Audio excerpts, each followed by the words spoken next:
Hey, good morning, Reunion Church. I'm Garrick. And I'm Kendall. And we're super happy to be here with you this morning. We want to extend a very, very warm welcome to all of you. And if this is your first time here at Reunion Church, we're thankful for you and we're glad that you're here. Why don't you drop us a comment below and we'll send you a little bit of Reunion swag. In the meantime, we want to ask you a quick question to get started. So, if you were stuck on a deserted island all by yourself, what is the one item that you would bring using an emoji to describe that item, and then tell us why you would bring it? So Kendall, what would you bring if you were stuck on a deserted island? I would probably bring a phone to call for help because I probably wouldn't want to be deserted on an island. All right, there you have it. Now it's your turn. Let's see your comments below. Bye.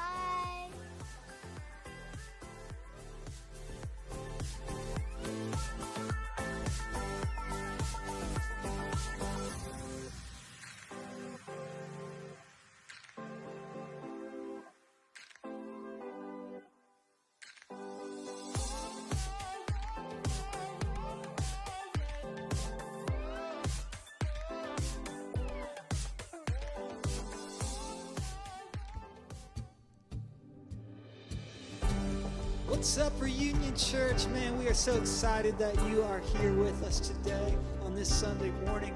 Hey, we want to invite you to sing out to a great God. We're excited that you're here, and we're excited to worship together today. So let's do that now. Just one word, you calm the storm that surrounds me. Just one word, the darkness has to retreat.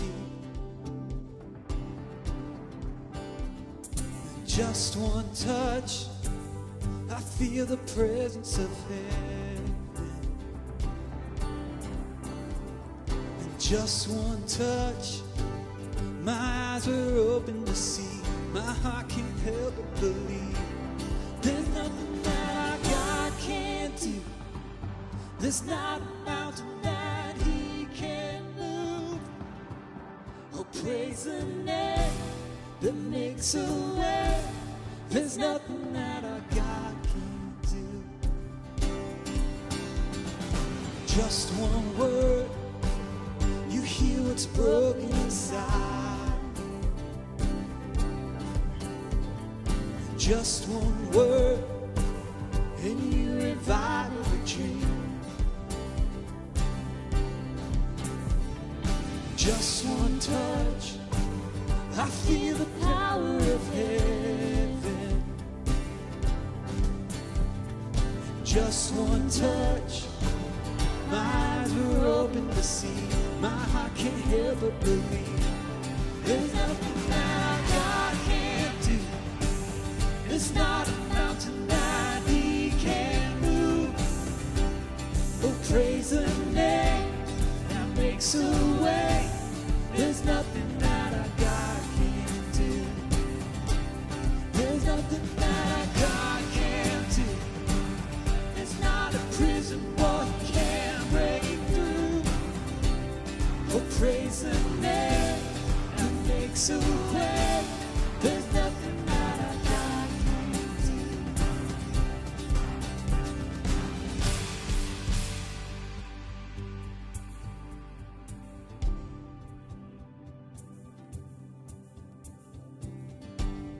I will believe in greater things. There's no power like the power of Jesus. Let faith arise, let all agree. There's no power like the power of Jesus. I will believe for greater things. There's no power like the power of Jesus. Let faith arise, let all agree. There's no power like the power of Jesus. I will believe for greater things. There's no power like the power of Jesus. Let faith arise, let all agree. There's no power like His power. There's nothing that our God can't do. There's not a mountain that He can't move. praise the name that makes a way. There's nothing that our God can't do. There's nothing that our God can't do. It's not a prison boy he can't break through. We'll praise the name that makes a way. There's nothing that our God can't do.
I see the stars, I hear the rolling thunder, thy power throughout the universe displayed. Then sings my soul, my Savior God, to thee. How great thou art, how great thou art. Then sings my soul, my Savior God, to thee. How great thou art, how great thou art.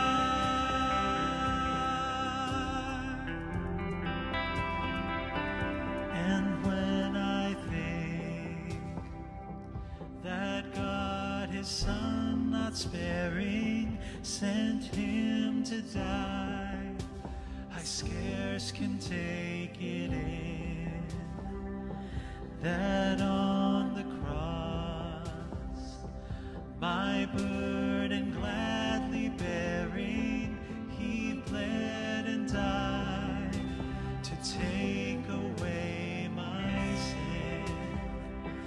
Then sings my soul, my Savior God, to thee. How great thou art, how great thou art. Then sings my soul, my Savior God, to thee.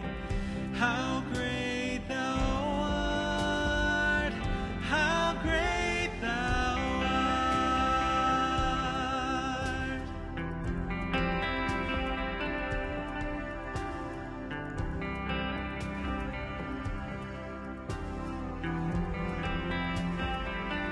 When Christ shall come with shouts of acclamation to take me home, with joy shall fill my heart, then I shall bow with humble adoration, and there proclaim, my God, how great thou art.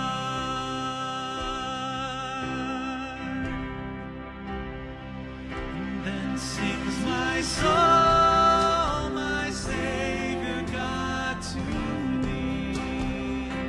How great thou art,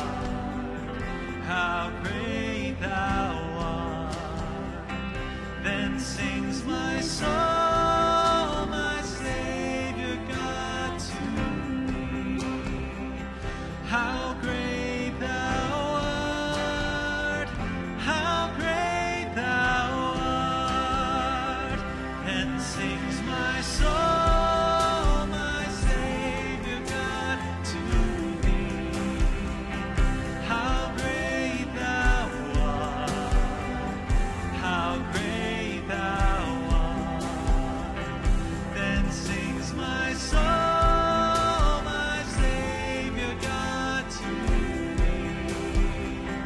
How great thou art, how great thou art, how great thou art, how great thou art.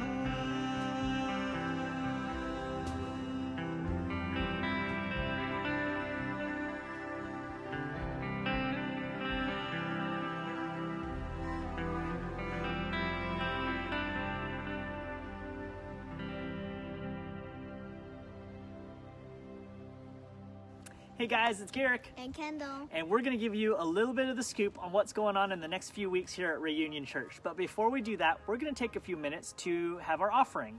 And for those of you that call Reunion Church your church home, this is just an opportunity for you to continue to be generous and to touch the lives of those people that are around us. Here at Reunion Church, our mission and our motto is, To help people find their way home. and that's the awesome thing, is that we get to be a part of this community and spread our arms and reach those that are around us and show Jesus' love to them. So in the comments below, you're going to find a couple of links on how to give.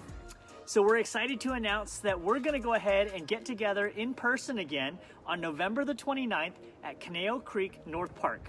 At Willow Bend Picnic Area at 10 a.m. So if you're feeling healthy and you're feeling up for meeting together in person, we'd love to see your faces.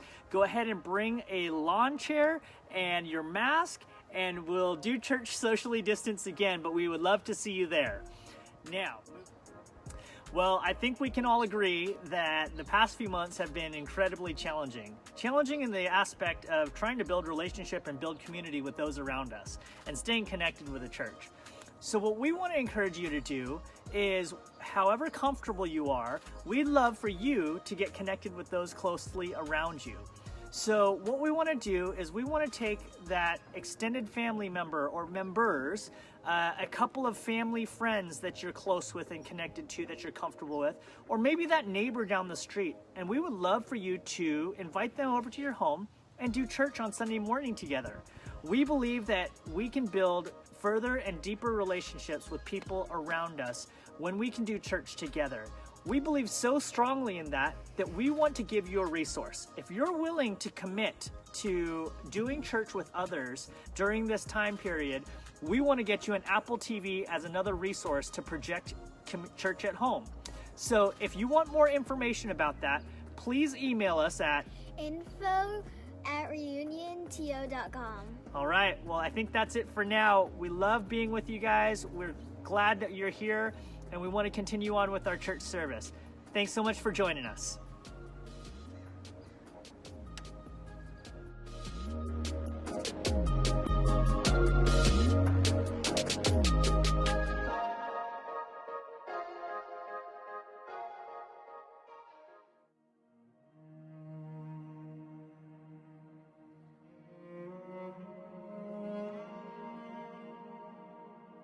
It is time for a change.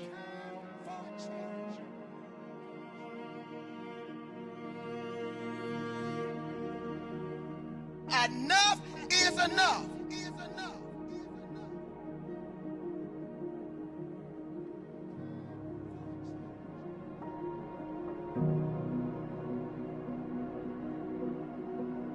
We are not taking it no more.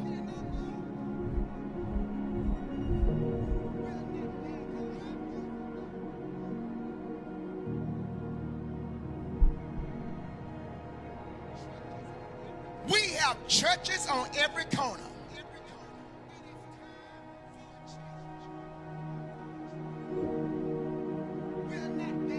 We are determined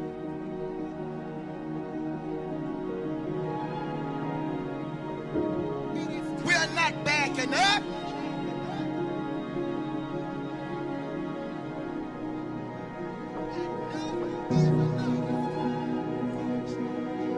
We are going to save our children.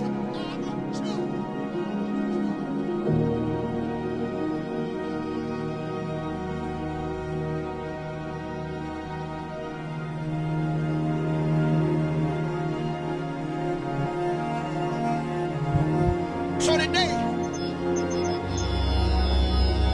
those of you that can and will,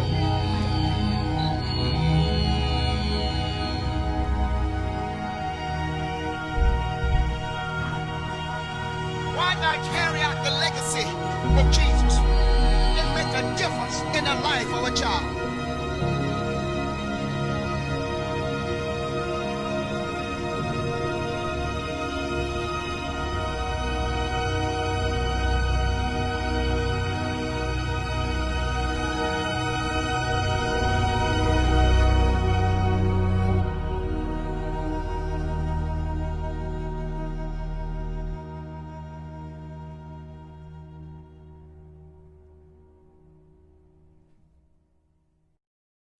Foster, adopt, support, serve, give, all words that can bring about a lot of emotions when used on a day like today, Orphan Sunday. This is a day when hundreds of churches around the globe are actually dedicating their services to shining a light on the current orphan crisis in our world.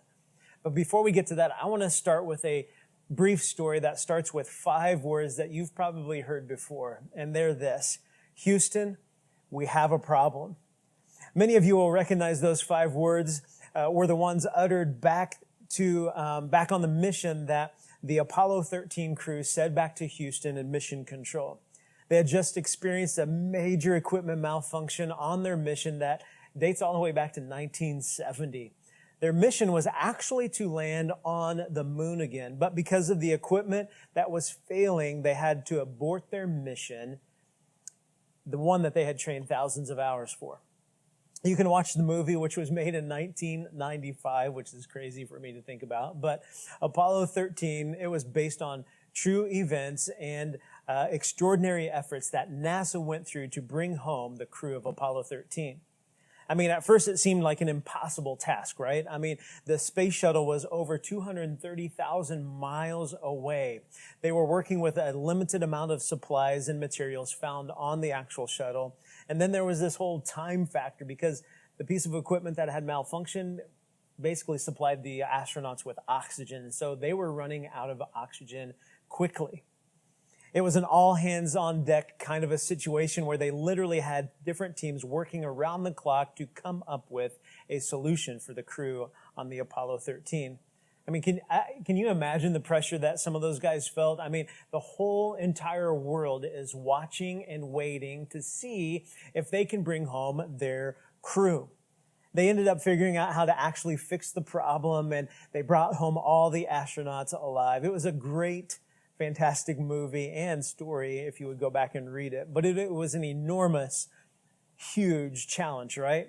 I wonder if you have ever encountered a problem so big you didn't know how you were going to solve it. Maybe a life decision, or maybe it's a set of circumstances you're currently in. You know, I feel this same way when we talk about and bring up the conversation about the orphan crisis that our world faces today. Statistically speaking, there are a lot of known facts and figures that come with our orphan crisis. In the current foster care system alone, there are over 430 to almost 500,000 kids in the foster care system.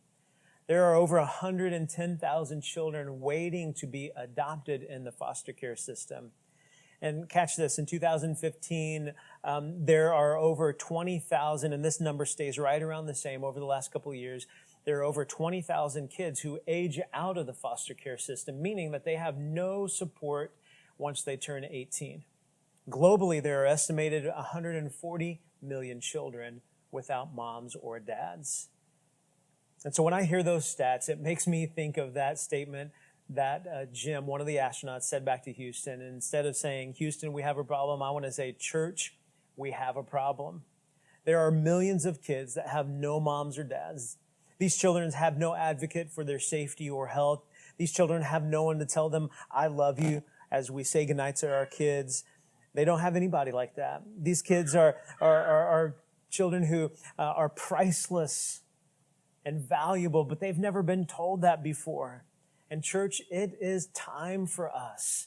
It's time for us to pick up the mantle of caring for the widow and the orphan. It's time for us to live out the DNA that was implanted upon us and in us through our Creator. It's time to say, why not me? Why not us? James 1:27 says, pure and genuine religion in the sight of God the Father means caring for orphans and widows in their distress. The first church was literally known for taking care of the fatherless and widows. That was kind of like a hallmark that they had. Ephesians 1:5 says, God decided in advance to adopt us into his own family by bringing us to himself through Jesus. Adoption is one of the cornerstones of our faith. Adoption is part of our DNA from the start. As followers of Jesus, we are called to have a heart that breaks for what breaks the heart of God. We see what breaks his heart. In Deuteronomy 27, it says, cursed is anyone who denies justice to foreigners, orphans, or widows. Psalm 68:5 says, Father to the fatherless, defender of widows, this is God.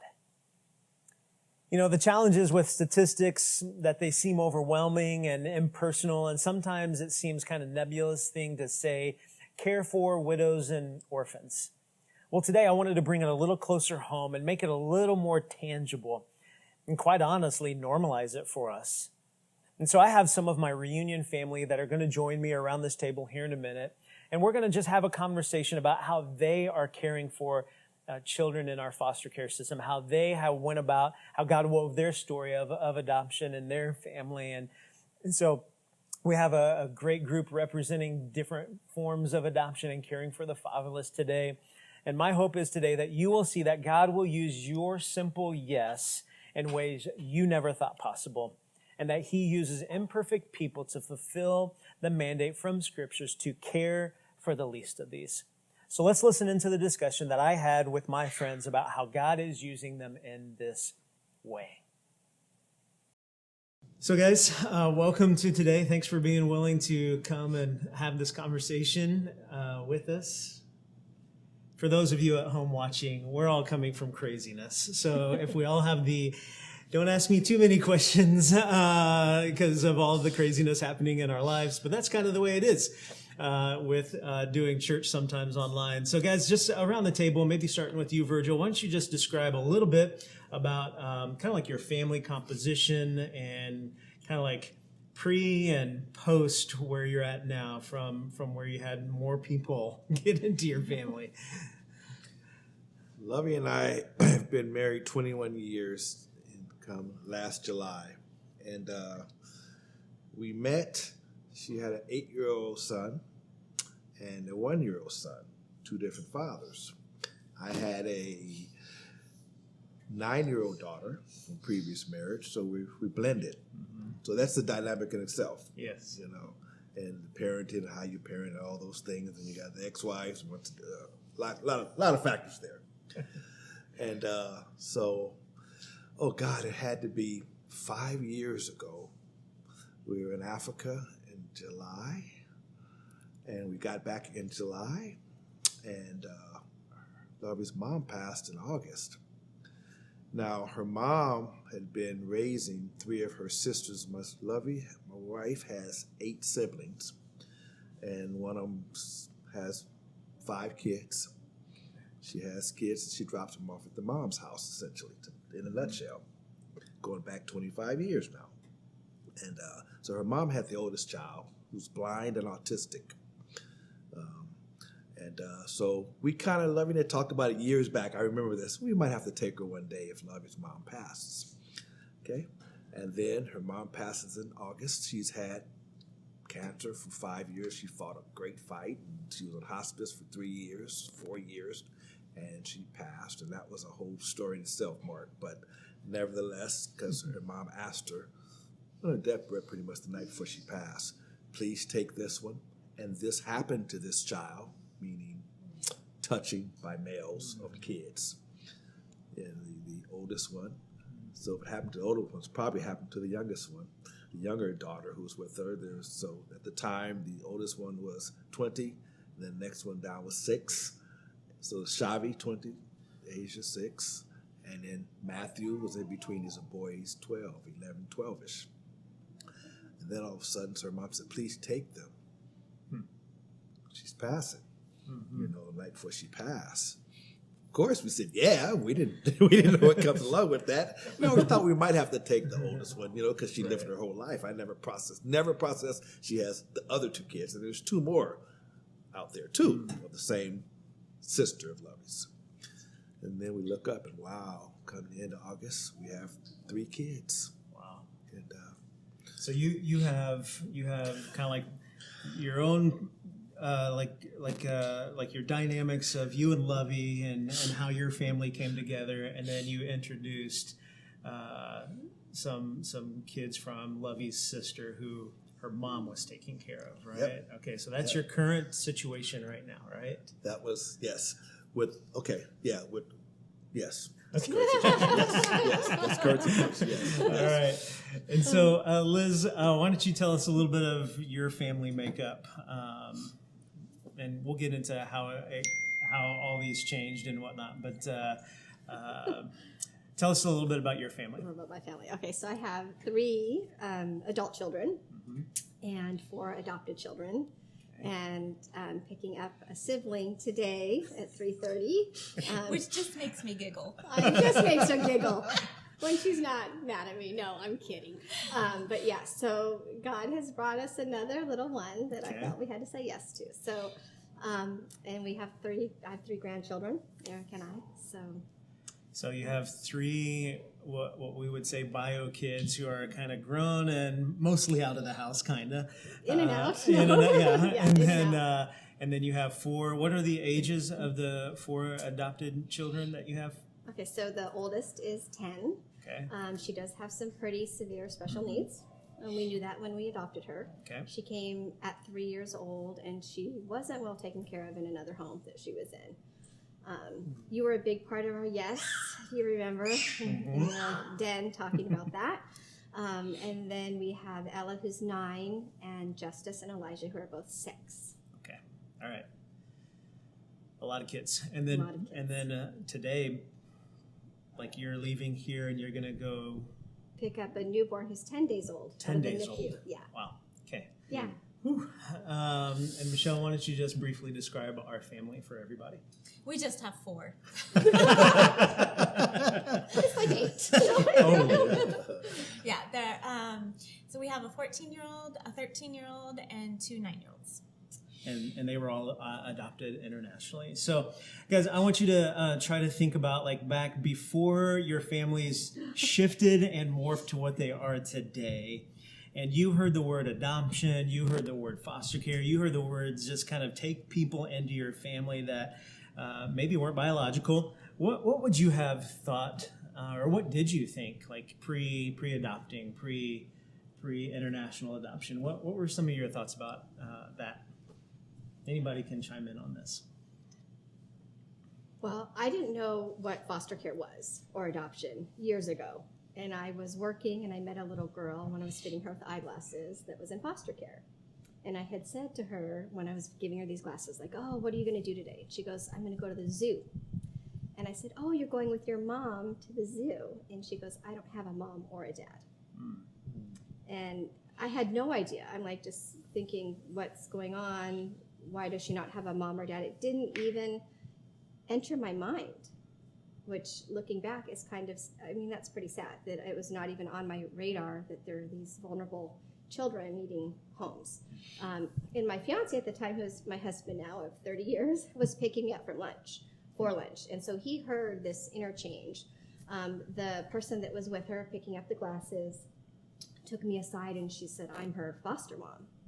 And so that was a seed that God planted many, many years ago in our hearts. I don't know if I answered your question. This is how it's going to go. So I didn't think of anything, but Michelle, tell people like what God did to get you to a place, because I wasn't on board with the conversation when you initiated it with me. But Just maybe piggybacking a little bit on what Liz said, like kind of like the seeds that were planted along the way. What were some of your initial early on thoughts? Yeah.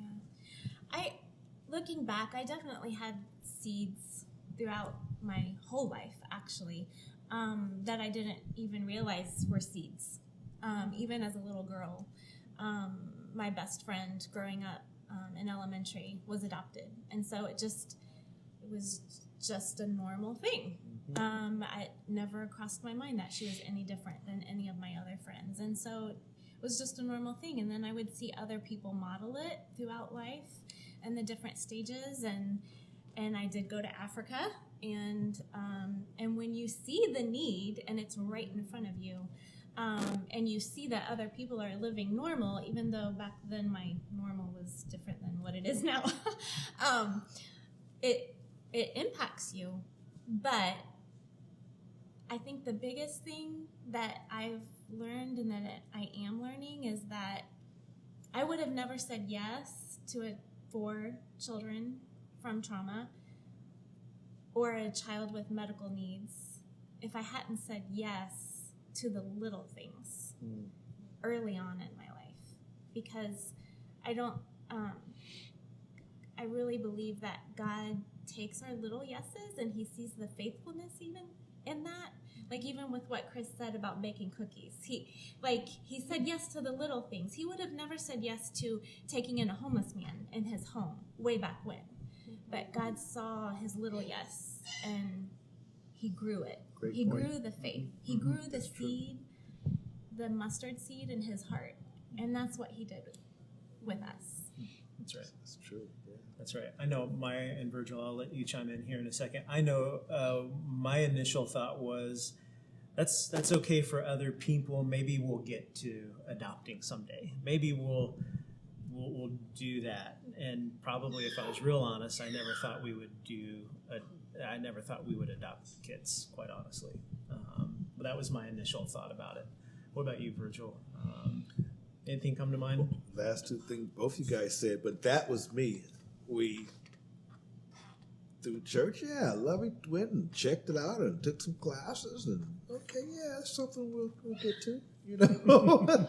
Yeah, you have the desire, you have the heart. I agree with Michelle. God, over the years, I jokingly say Lovey's brought home aliens, but people who didn't look, taste, feel, touch like us, and that's just her heart, and God used those little, first no, then God softened my heart to be open to, helping people in general. And that was something that's going to happen. That was going to happen. It's one of those. It's going to take place one day. Then when it just happens so quickly for us, it was just like, yeah. So Virgil, while we're talking to you, what were some of the things that you and Lovey kind of talked about? It sounded like you didn't really have a whole lot of time to talk about much. But what were some of the interchanges that you had when making the decision to bring in these kids into your home? The fact that her mother on her deathbed, and she, out of her other 8 siblings, 1 or 2 live a more Christian life, But the fact that she asked us, and we really were the best choices if you look at it, and in our thought process, and the fact that her mother asked us, it was like, okay, we don't have a choice. And you hear about people. My whole life, there's been plenty of people who took kids, and I had cousins who they were foster kids, adopted by the family, and they're my cousins to this day, But just to be in it yourself and just like, wow, it's real, and it's easier to temporarily help somebody. Have somebody stay at your house for a little while and help along, but when it's permanent and you're invested in, wow, and they have some experiences underneath them that you weren't aware of, don't know about, so you get the person that you have. Right. Yeah, so that's did I answer your question? Yeah, and just to take the pressure off, there's no right or wrong, because you're dealing with people and human lives and God and how He leads us. I don't know if there's a cookie cutter answer. I'm just hopeful to mine out some things that people watching this will resonate with, and I think it's just our humanity is what I'm wanting to show. and our humanity when tagged with obedience, God will use that, right? And so Liz and Eric, well, Eric's not here, but I have Liz and Eric written down here. He would have been. Yeah. You guys had like this really great trajectory as a couple. I mean, you had your kids out of the house almost for the most part. Or at least you could see the end, what people would say of like, your freedom is coming. Of being empty nesters and all that kind of stuff. But what happened? Foster care happened. Okay. What happened was, we did not intend on adopting. That was not the trajectory. You were going to temporarily I was going to take some aliens in for a while, and then, they were going to... So we started the journey, and, when you have that child in your home that cannot go home, and you're asked, will you give this child a heart, or a home with a heart, they call it? Will you give this child family forever? And we just kept saying yes, because the need is so great. I think that we are, God makes us for one another. I don't think we're meant to do anything alone or be alone, or any of these kids are meant to be alone. I think we're actually designed to fit together with certain people and certain things in our life. So the children that God brought to us they are our children. I mean, they're the ones that He knew when He was forming them in the womb, where they couldn't stay with their biological mothers, that these children are meant for Eric and Liz. Yeah. And what that meant is that we had to say yes. And it was hard. Sometimes the yeses were hard. They're still hard, thinking that we possibly could be adopting another child. And I am 53. I like to say how old I am because I just can't. I keep saying it. I keep thinking I'm going to wake up and be, no, I'm 42. And Eric is 61. Yeah. That we possibly could be starting over. But I know we're not doing alone. God is with us. He's called us to do this. He loves us so much. And we have so much to give away. We have so much love to give because He's our Father. And these kids, they need fathers and mothers. So, we did not. Here we are. We have no retirement. We have no alone time. We have a lot of stress and a lot that comes along with it. Yeah. Oh, man. So much could be said there. Michelle, what would you say that adoption has done inside of you, inside of us? How has adoption transformed or still shaping who we are as a couple, you as a person?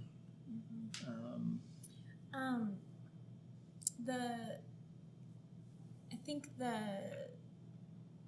the idea that I had and that other people have way back when was that the kids needed me, that there's orphans around the world that need us, but really we need them. I think that's the number one thing that I have learned for me. I needed my children because I did have it seemingly all together, and we did. We had a trajectory that we were on and a path that we were on, and things made sense. And if you just follow the rules, then things work out. That's just how it is. And but I was very arrogant in that, and I've been humbled, and God He's just peeling back the onion layers on me and showing me the sin that I have in my life and the pride that I have in my life. And I needed them. I think that I remember this one person telling me that they were happy with their easy life. And who wouldn't be? Who wouldn't be happy with that easy life? But it's really, there's nothing biblical about that at all. And so I think I would have been happy with my easy life too. And but I wouldn't be who I am today if it wasn't for my kids. That's good. What about you? But I still have a lot of, he's still peeling back the onion layers. Still. Amen. Just kidding. No, you're not. Yeah, he's like, just kidding. Well, notice how I'm not answering any of these questions. So, Virgil, what about you? What has having these? I mean, you guys already had what I would call, a challenge of blending families together, and then you kind of add on top of that these new children that maybe had, like you said, some challenges of their own that you weren't aware of, and man, when you're confronted with those things, and all these different things, what has it done inside of you? Or I can't really talk for Lovey, but what has receiving these children into your home done inside of you personally? I have to admit, I consider myself a man of faith, and I wasn't raised a Christian, but 61 next month, probably 39 is when I made it. Wait a minute. Did you say you're going to be 61? 61. No, not this month. 20-something days. 25th. I'll be 61. And 39 is when I made a true decision. I've been sober since 39, just to follow God. I'm just a man of faith. Yeah, we can go to all this stuff in Africa and do all this other stuff. But when it comes to finances, that's a weak area for me, area of development. And the first thing I thought, Mark, is how am I going to feed these kids? That was my first thought. How am I going to feed them? And we haven't missed a meal. None of us have missed a meal. And it just showed me, Virgil, it's really refreshing things in me to help me to trust God more, in just being Jehovah Jireh, my provider. We had a much smaller home, and he expanded that, and I didn't see being able to afford rent that we're paying now. Back then, it doubled, and I just didn't see it. And I'm in sales, and you're taught in sales to see the vision and go after and all this stuff. But to practice, put that into working. And so God, I look at those babies and say, wow, God used them to expand my territories, if you would, in trusting him in an area but it just calls me to just live for his wisdom all the time. How to, right now we have an issue, one of them, how do we parent this child and help develop them to see Jesus? But it's gratifying when you're playing Christian music and you see the child singing the music and knowing the songs and stuff. Okay, something's seeping in, something's seeping in. So that's kind of, It's good. Yeah. That's good. Yeah. It seems like there's a couple of different themes that maybe have developed over the last month or so of the things that we've done at Reunion, and whether that be Chris Gleason's story and Carrie's kind of like their why not us, why not, why wouldn't we be the answer for whatever it might be in front of them. In their case, they were called to take in a homeless person, and so and then there's also this, saying yes, and God will use those small yeses to the big yeses. The video that we all saw together says the time is now, meaning, church, the time is now. In your own words, what does that mean to you and or to maybe just followers of Jesus as a whole? What does that, the time is now, what does that mean to you? What does that mean to you? Time is now. It means that the time is now for the gospel of yes. I believe the gospel is yes. And as we grow up and grow older in the Lord and mature, I think that becomes more clear. And so, it's the time of yes for many believers. And it doesn't have to be yes to this, but it has to be yes to something that makes you uncomfortable. That costs you something. It will cost you something. This doing what we've done, and not just adopting the kids. The children are amazing. We love our family. I wouldn't have it any other way. But we've been broken. Heartbroken, angry, on the verge of divorce.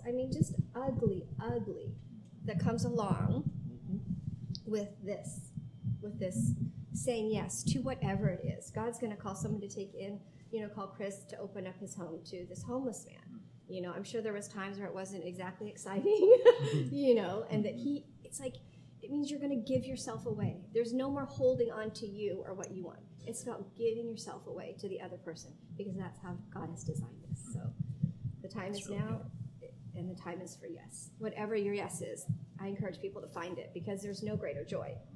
I mean, I might have some happy, like, cocktail on the beach or be, like, vacationing with my husband somewhere without any children, but I would not have the joy that is deep, deep, deep within me that no one can take away. No even horrible day with the kids, no matter how bad I screw up, how much ugly is going on, the joy is so profound and deep. Yeah, it's hard to describe.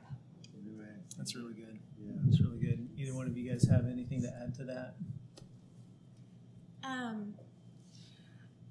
Yeah, I said yes a long time ago, but I'm still saying yes today, and God still has a lot of work to do in me, that is for sure.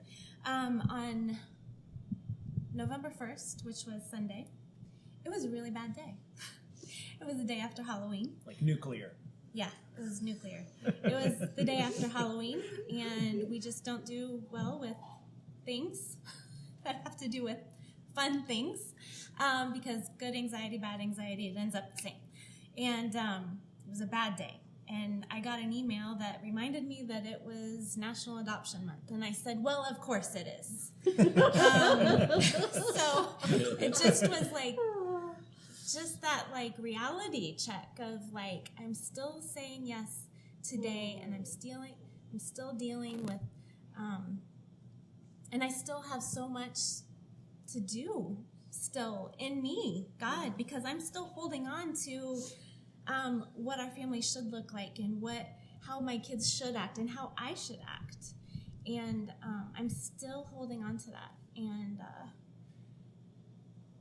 I don't know what that has to do with saying yes, but I think it speaks to the fact that we're imperfect people, and God will use our yes despite our imperfections as humans. And I think that's what I said earlier to the group of like, man, I think sometimes people look at Mark and Michelle, hey, those are the professionals, they should be able to do that, or whatever thing like that is. And it's so far from the truth. I mean, Michelle and I talk all the time about, man, we're so amazed at how God has brought our family, how he's provided for us, how he continues to do things despite how really awful sometimes Michelle and I are. The beauty comes from things that I didn't expect it to come from. The joy comes from things that I didn't expect it to come from. And yet I'm still grappling with what society says or what I think it should look like. And so I'm still working on my yes. Well, the good thing is he didn't call us to get it right. He didn't call us to be right. He called us to say yes, so he can get it right in whoever we are meant to serve and be with, because that's really his deal. It's not ours. So, yeah, I screw up every day, all day. So bad. So bad. Well, for the sake of time, I want to kind of just maybe turn a little bit more towards the practical things, because we're here today because it's Orphan Sunday is what it's been called, and I've already explained to our people how there's hundreds and hundreds of churches recognizing this today. And so we're just highlighting adoption. And you said already, each one of us is called to something, and finding our yes. But what would you, Michelle, let me just kick it practically speaking about the conversations that might be being have had? You get what I'm saying. What do you do when the spouse isn't ready yet for you? Even though you're saying yes, what do you do when the other person is not ready? You pray. Yeah. You pray. Because it's not you that's going to change them. It's only God. Mm-hmm. It's not me that's going to change me. It's not me that's going to change my children. It's only God. And so we have to pray. This will be kind of like a lightning round. What do you wish? What do you wish people knew about adoption, caring for the fatherless? Liz, I'll kick it to you. I think what I wish they would know is that any little act of kindness matters. any word of encouragement. I mean, Lovey was making us meals. You know, the funny thing is, all of us who are actually knee deep in this are the ones that are actually supporting the other one. So it's like, who's having the worst day right now? Okay, she needs a meal, or maybe I can watch the kids. Asking me to bring me a meal, and I'm like, I don't want one from you. Yeah. So I just think it's so. And even, you know, Kenna, she offered to do my laundry. I love to do laundry. It actually relaxes me. She used to do laundry for another family. Michelle's the same way. Yeah. I'm like, are you kidding me? Yeah. I can control it. Just the fact that she offered that and she has my back, Right. even though I didn't say yes to that particular thing, is huge. We're not, and it's embarrassing. I wish the church knew it's hard to ask for help, or church people. You We feel don't have needy. the capacity. Yeah. Yeah.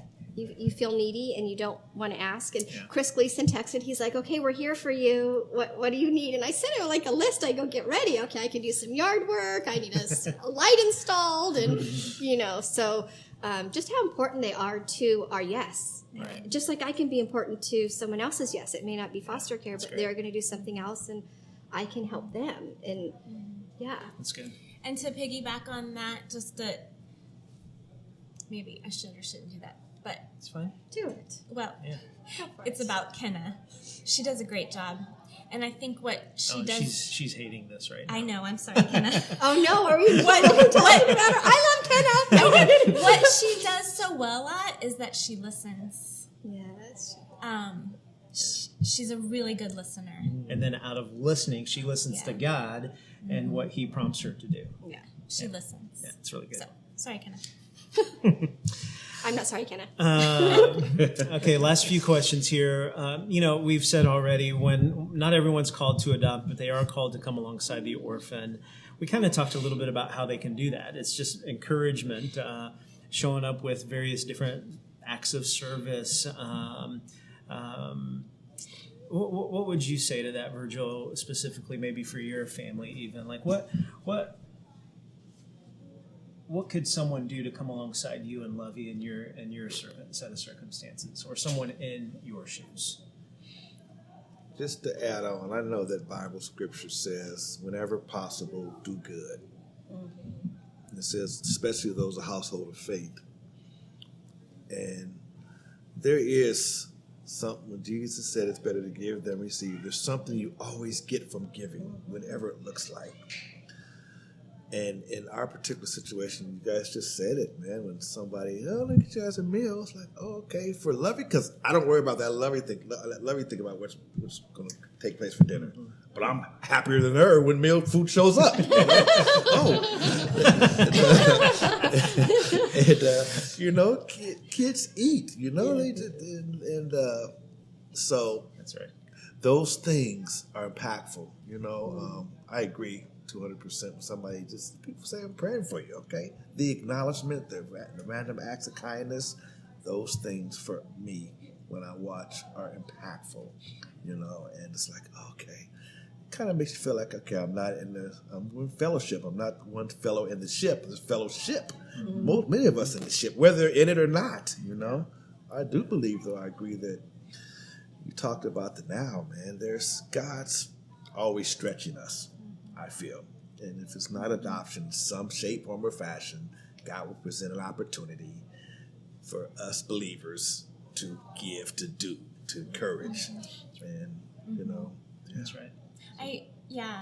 There's all kinds of little opportunities around each and every follower of Jesus. We just don't choose to take them We're comfortable. because we want to be comfortable. Yeah. They're there. Yeah. They're there. Yep. I agree.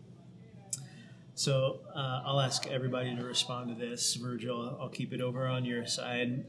What would you, since this is Orphan Sunday, we'll kind of circle back around to this. What would you say to someone who is wondering what they can do, or if they can actually do something when it comes to orphan care or coming alongside the fatherless, and they're kind of like, I don't know if I can do that. What would you say to that person? I have asked women this before, and I'm so glad for you all that you guys will do the birthing because I wouldn't do it. It's too much watching women go through pregnancy and the I did not see pain. this coming. No, it wouldn't be any babies. No, It wouldn't be any babies. You know, I'm a wuss when it comes to pain. But they talk, the joy after the baby is birth is just pushes it all away. I mean, we're like, they wouldn't trade it for the world. And I can't see our family without these kids. I mean, even with whatever's going to take place, has taken place, whatever's going to take place, I'd be like, yes. Now, had they told me this is going to take place, but the point is that after the fact, looking back, like, wow, what a blessing.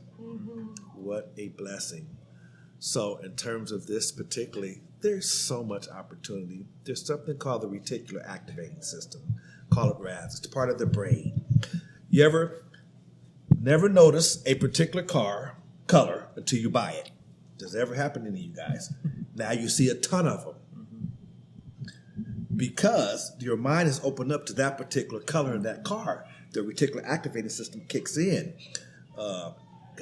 Mothers, the kid trapped under Volkswagens, lifts the Volkswagen, figures out how to get these things that the brain is set up for to react to. So if someone prays, God is always involved. He built us.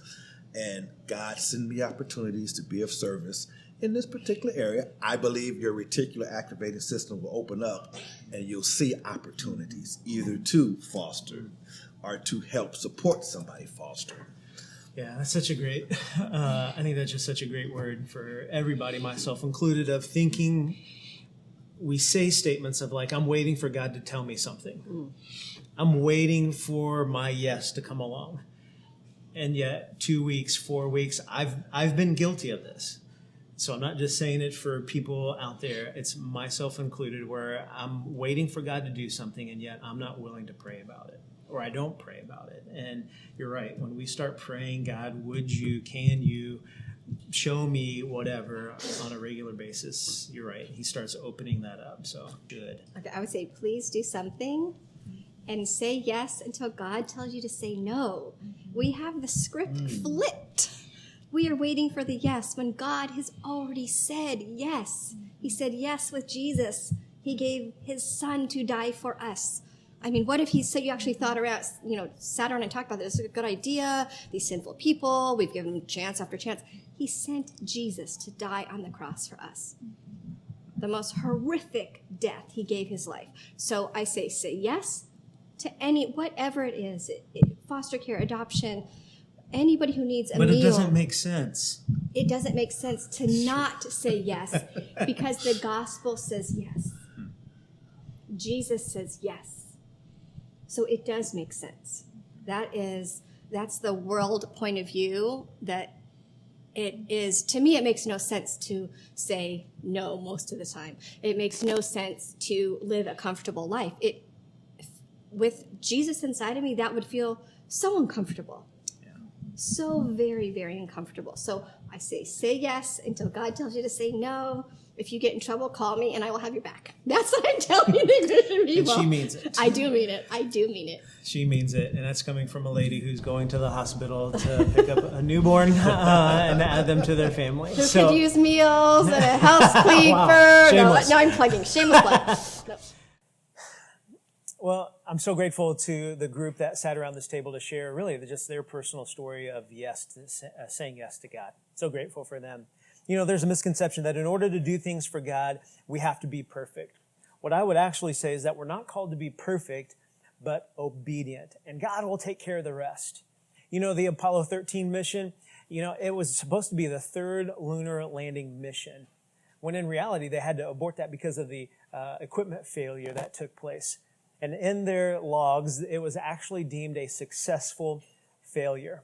Now, those words seemingly don't go together, but I actually think it's a perfect description of the Christian life, a successful failure. Because really, we're imperfect people, and God takes our imperfection through Jesus and makes us perfect, and he takes our efforts and makes them perfect through the gospel. He's just waiting for you and I to actually say yes to whatever it is that he's calling us to say yes to. So friends, don't think you have to be perfect. All you have to do is be obedient to the scriptures, and he will do the rest. I want to thank you for joining us today on Orphan Sunday. as you hang out with people around maybe your lunch table today, or maybe it's you did this, you hung out already, maybe you can discuss it now. And that is, I want to give you a couple of questions to think about as you can discuss it. You remember Virgil talking about how you have this brain reticulating system that kind of brings attention to something after you've thought about it. What's one area you could commit to praying over each day to see what God will do through you, listening and praying about that one thing? So what's one area you could be praying about?